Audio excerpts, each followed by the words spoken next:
Sir இந்த DGP நியமனம் பற்றி நேற்று மதுரை கிளை நீதிமன்றத்தில் வழக்கு வந்துச்சு சார். என்ன சார் நடந்துச்சு அதில்? அந்த வழக்கு வருவதற்கு முன்பாக நமது நிகழ்ச்சியில் பேசும்போது நான் என்ன சொன்னேன்? தப்பாக ஒரு லிஸ்ட் அனுப்பித்து தலைமை செயலகத்தில் வச்சுருக்காங்க. கூட என்ன சொன்னேன்? கடவுளே நினைத்தாலும் இவர்கள் நினைத்ததைத்தான் செய்வார்கள், நீதிமன்றத்தால் கூட இதை தடுக்க முடியாது என்று சொன்னேன்னா நேற்று அந்த வழக்கு விசாரணைக்கு வந்தது. ஏற்கனவே இந்த வழக்கு பற்றிலாம் நம்ம விரிவாக பேசிட்டோம் இல்லையா? நான் என்ன சொன்னேனோ அதையே சொன்னாங்க. நீதிபதி திரு எஸ்.எம். சுப்பிரமணியம் மற்றும் இன்னொரு நீதிபதி பேர் மறந்துட்டேன், இந்த இன்னொரு நீதிபதி ஒருவர் இருக்கிறார், அவர்கள் அந்த அமர்வு முன்பு விசாரணைக்கு வருகிறது. வந்த உடனே அரசு தலைமை வழக்கறிஞர் இந்த அப்பாட்டகர் ரவீந்திரன் இந்த வாட்டி போல் 2-3 வாட்டி போய் ரீச் ஆகலன்னு வந்துட்டார். அதனால் மதுரையிலேயே இருக்கக்கூடிய திரு அஜ்மல் கான் மூத்த வழக்கறிஞர் அவர் ஆஜரானார். நான் ஏற்கனவே சொன்னது மாதிரி அஜ்மல் கான் அவர்கள் மதுரையிலே இருக்கார். அவரும் சீனியர் கவுன்சிலு. அவர்கிட்ட சொன்னால் அவர் அப்பியராக போகிறாரு. இங்கேருந்து இவர் போவார், ஃப்ளைட்டுக்கும் பில்லு போட்டுட்டு ரவீந்திரன் போய் இப்போ இவர் திரு அஜ்மல் கான் ஆஜராகி இந்த வழக்கு விசாரணைக்கு வந்ததுமே அஜ்மல் கான் இதே போன்ற ஒரு வழக்கு சென்னை உயர்நீதிமன்றத்தில் தாக்கல் செய்து அது தள்ளுபடி செய்யப்பட்டு விட்டது அப்படின்னு சொன்னோன்னே, அப்படியா சரி ஓகே அப்படின்ட்டு வாங்கன்னு ஆர்டர் டிக்டேட் பண்ண ஆரம்பிக்கிறாங்க. அதாவது சென்னை உயர்நீதிமன்றத்தில் இதே போன்ற ஒரு வழக்கு தள்ளுபடி செய்யப்பட்டு விட்டது. உச்சநீதிமன்றம் டிஜிபி நியமனம் தொடர்பாக பிரகாஷ் சிங் என்ற வழக்கில் பிறப்பித்துள்ள அந்த வழிமுறைகளை அரசு பின்பற்றுகிறது என்று அரசு தலைமை வழக்கறிஞர் கூறுகிறான்னு சொன்னார். சார் நான் அப்படி சொல்லவே இல்லை அப்படின்ட்டார். சார் அது சுப்ரீம் கோர்ட்டோட கைட்லைன்ஸு, ஹைகோர்ட்டில் இந்த மேட்டர் டிஸ்போஸ் ஆகிடுச்சுன்னு சொன்னீங்க. அவங்க மட்டும் வந்து இதை நீங்கள் சுப்ரீம் கோர்ட் ஆர்டரை ஃபாலோ பண்ணவே வேண்டான்ட்டு சொல்லவே இல்லையேங்க. சரி என்னங்க இப்போது இந்த பாருங்கள், டிஜிபி அப்பாயின்மெண்ட்டு 31/8 தான், அன்றைக்கி தான் அவர் ரிட்டையர் ஆகிறார், அதை ஓகே. ஆனால் அந்த நியமனத்திற்கு முன்பு சில வேலைகளை செய்ய வேண்டும் என்று உச்சநீதிமன்றம் சொல்லியிருக்கு, யூபிஎஸ்சி சொல்லியிருக்கு. அதை நீங்கள் ஃபாலோ பண்ணுறீங்களா இல்லையான்னு தான் நான் கேட்குறேன். ஃபாலோ பண்ணுறேன்னு சொன்னீங்கன்னா நான் எழுதிக்கிறேன், நான் ஃபாலோ பண்ணுறேன்னா இல்லையான்னு நாங்கள் சொல்ல முடியாது சார் அப்படின்றார் அவர். எனக்கு அந்த தகவல் வரல. எனக்கு அந்த மாதிரி நான் என்ன எனக்கிட்ட என்ன சொன்னாங்கன்னா, இதே மேட்டரை மெட்ராஸ் ஹைகோர்ட் டிஸ்மிஸ் ஆகிடுச்சுன்றது மட்டும் உங்ககிட்ட சொல்ல சொன்னாங்க, எனக்கு வேறு எதுவும் சொல்லலைன்னு சொன்னேன். ஓஹோ சரி. மதியம் 2:15 மணிக்கு உள்துறை செயலாளர் காணொலி மூலமாக இந்த வழக்கில் ஆஜராக வேணும், நான் அவர்கிட்ட கேட்டுக்கிறேங்க, நீங்கள் கொடுங்க அப்படின்ட்டார். சொன்னோன்னே இல்லை சார் நானே கேட்டுட்டு வந்து சொல்கிறேன் அப்படின்னோடனே வழக்கு அப்போ தான் ஜட்ஜுக்கு கோவம் வருது. சார் இந்த வழக்கு இங்கே விசாரணைக்கு வந்தபோது நீங்கள் சென்னை உயர்நீதிமன்றத்தில் இப்படி ஒரு வழக்கு வந்திருக்கிறது என்பதை இந்த நீதிமன்றத்தில் சொல்லியிருக்க வேண்டும், அல்லது இந்த நீதிமன்றம் இதே போன்ற ஒரு வழக்கில் இப்படி உத்தரவு போட்டிருக்கிறது என்பதை சென்னை உயர்நீதிமன்றத்தில் சொல்லியிருக்க வேண்டும். இது போன்ற வழக்கு வருவது எனக்கு தெரியாது, தலைமை நீதிபதிக்கு தெரியாது, ஆனால் உங்களுக்கு தெரியும், கவர்மெண்ட் பிளேட்டர் ஆஃபீஸுக்கு தெரியும். ஏன் நீங்கள் அதை சொல்லலை? நாங்கள் உங்கள்கிட்ட கேட்குறது என்ன சார், இதை ஃபாலோ பண்ணுறீங்களான்னு கேட்குறேன், அதுக்கு கூட நீங்கள் சொல்ல மாட்டேங்கிறீங்க அப்படின்னு சொல்லிட்டு மதியம் 2:15 தள்ளி வச்சிட்டார்.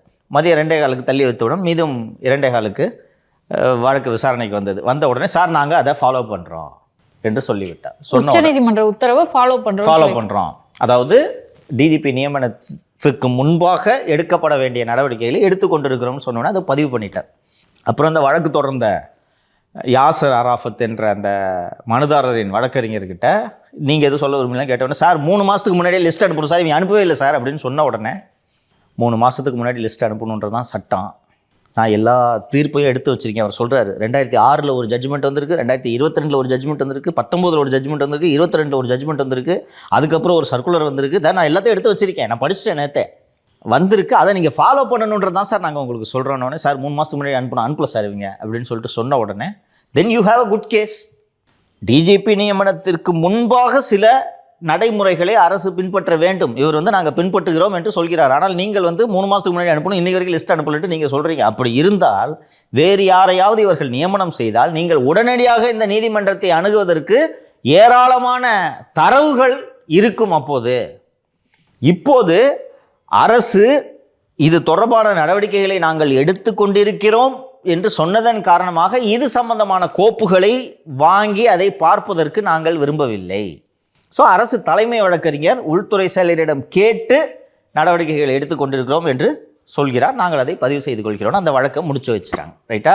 அதுக்கப்புறம் சார் கோர்ட் இப்படி சொல்லியிருக்கே, அப்போது கரெக்டாக சீனியாரிட்டி படி சீமா அகர்வாலோ சந்தீப் ராத்தோரோ அல்லது திரு ராஜீவ்குமாரோ அப்பாயிண்டட் அது எப்படி அப்படின்ட்டாங்க. இல்லை சார் கோர்ட்டு என்ன சொல்லியிருக்கு? இல்லை அந்த நடைமுறைகளை பின்பற்ற வேண்டும், நாங்கள் பின்பற்றலைன்னு யார் சொன்னது? என்ன சார் இப்படி சொல்கிறீங்கன்னு சங்கர், இந்த லிஸ்ட்டில் ப்ளூ சட்டை போட்டவனை இன்க்ளூடு பண்ணணுன்ட்டு இருக்குது, அல்லது இப்படி சொல்கிறேன் 6 அடி உயரத்தில் இருக்கிறவன் இன்க்ளூடு பண்ணணுன்ட்டு இருக்குது. 5.25 அடி உயரம் இருக்கிற ஒரு 4 பேரை இன்க்ளூட் பண்ணியிருக்காங்க.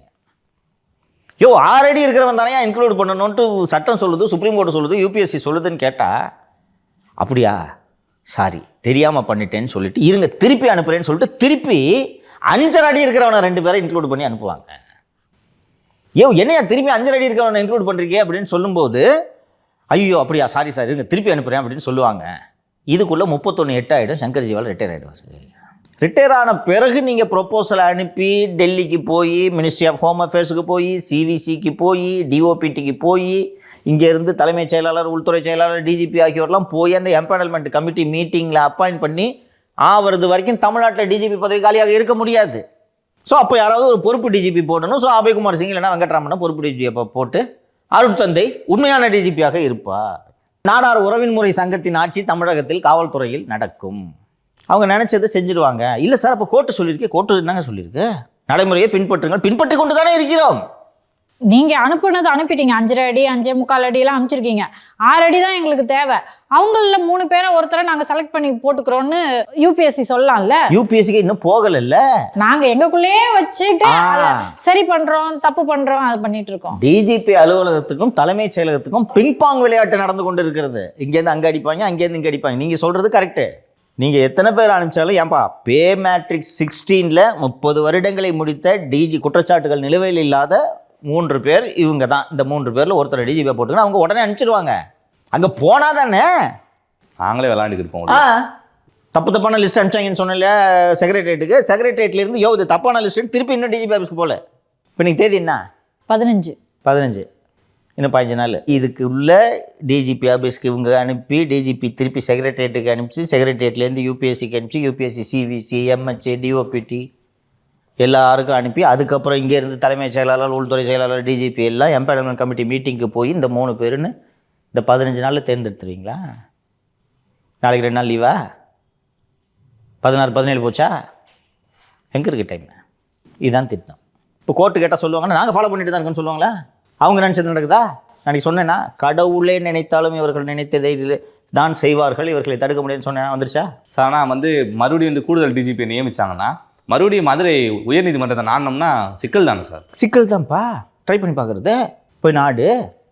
நீதிபதி திரு எஸ்.எம். சுப்பிரமணியம் அவர்களைப் போல இவர்கள் செய்யும் திருட்டுத்தனங்கள் அனைத்தையும் தெரிந்த ஒரு நீதிபதி அங்கே அன்று இல்லாமல் இருக்கலாம் அல்லவா? 1/9/2025 முதல் நீதிபதி திரு எஸ்.எம். சுப்பிரமணியம் அவர்கள் சென்னை வந்தாலும் வந்து விடுவார். போர்ட்ஃபோலியோ மாறுது. அப்போ எப்படி? அப்போ அவர் திருப்பி மதுரையில் தான் ஃபைல் பண்ணணும். எப்படி மதுரையில் ஃபைல் பண்ணுவேன்? தெரியுதா? நினைச்சது செய்கிறாங்க. தெரியுதா? இன்னொன்று அன்னைக்குமே சொல்லலாம், இதை மாதிரியான நடைமுறைகள்லாம் நாங்கள் பண்ணிட்டு தான் சார் இருக்கோம். பாருங்க சார், பண்ணிட்டு தான் நாங்கள் பண்ணோம். அதில் கொஞ்சம் நடைமுறை சிக்கல் இருக்கு சார். இன்னொன்று கோர்ட்டு எனக்கு வருத்தம். ஒரு நீதிபதி திரு எஸ்.எம். சுப்பிரமணியம் அவர்கள் தெரிந்து கொண்டு ஏன் இதை செய்யாமல் விட்டார் என்று எனக்கு ஒரு வருத்தம். 3 மாதத்துக்கு முன்னாடி அனுப்பணுன்னு இருக்குல்ல, அனுப்புனியா இல்லையா சொல்லு? யூபிஎஸ்சிக்கு 3 மாதத்துக்கு முன்னாடி ப்ரொப்போசல் போயிருக்கணும். அனுப்புனியா இல்லையா? ஏன் அனுப்பல? அனுப்பாமல் தவற விட்ட அதிகாரி யார் சார்? பெரிய பெரிய ஆட்கள் தான் நாங்கள் பண்ணிட்டு இருக்கோம்னு சொல்றாங்க. அதை மீறி நீதிபதி டாக்குமெண்ட்டை கொடுங்க அப்படின்னு சொல்றது மாட்டேன் அப்படின்னு எப்படி சொல்ல முடியும்? I agree with you. It won't look nice also. Judicial over reach என்று அவர்கள் நினைக்கக்கூடும். வேறஸ் 1/9 அன்னைக்கு இவங்க பண்ணலைன்னு தெரிஞ்சு அடிஷனல் சார்ஜ் யாராவது போட்டாங்கன்னா அன்னைக்கு court is on a firmer ground. இன்னைக்கு பார்க்கலாம். அக்ரி. இன்னொன்று சார், நீதிமன்றத்துக்குன்னு போயிட்டாலே அலைக்கழிப்பு தான் சார் அதிகமாக இருக்கும். டைம் தான் நிறைய வேஸ்ட் ஆகும்.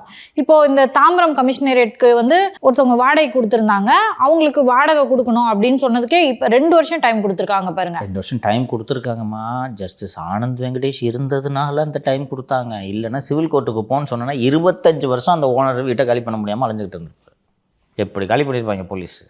நீதிபதியும் பார்த்தீங்கன்னா 2 வருஷம் டைம் கொடுக்குறாங்க. ஸோ இது மாதிரி நீதிமன்றம் ஏன் 2 வருஷம் டைம் கொடுக்குறாங்கன்னா, அரசு அதுக்குள்ளே போய் நாங்கள் தாம்பரம் ஆணையரகம் கட்டுறதுக்கு அரசு நிலத்தை பார்த்துட்டோம், அரசு நிதி ஒதுக்கிடுச்சு, 2027க்குள்ளே நாங்கள் தாம்பரம் ஆணையரகத்தை கட்டி முடித்து விடுவோம்னு சொன்னோம். அது வரைக்கும் இரியா அப்படின்னு சொல்லிட்டு நீதிமன்றங்களும் ரொம்ப கருணை உள்ளத்தோட அணுகி ரொம்ப ஹார்ட் அண்ட் ஃபாஸ்ட்டாக அவங்க இருந்துட முடியாது. அப்படி இருக்கும்போது இந்த மாதிரி அலைக்கழிப்பு அதிகமாக இருக்குது.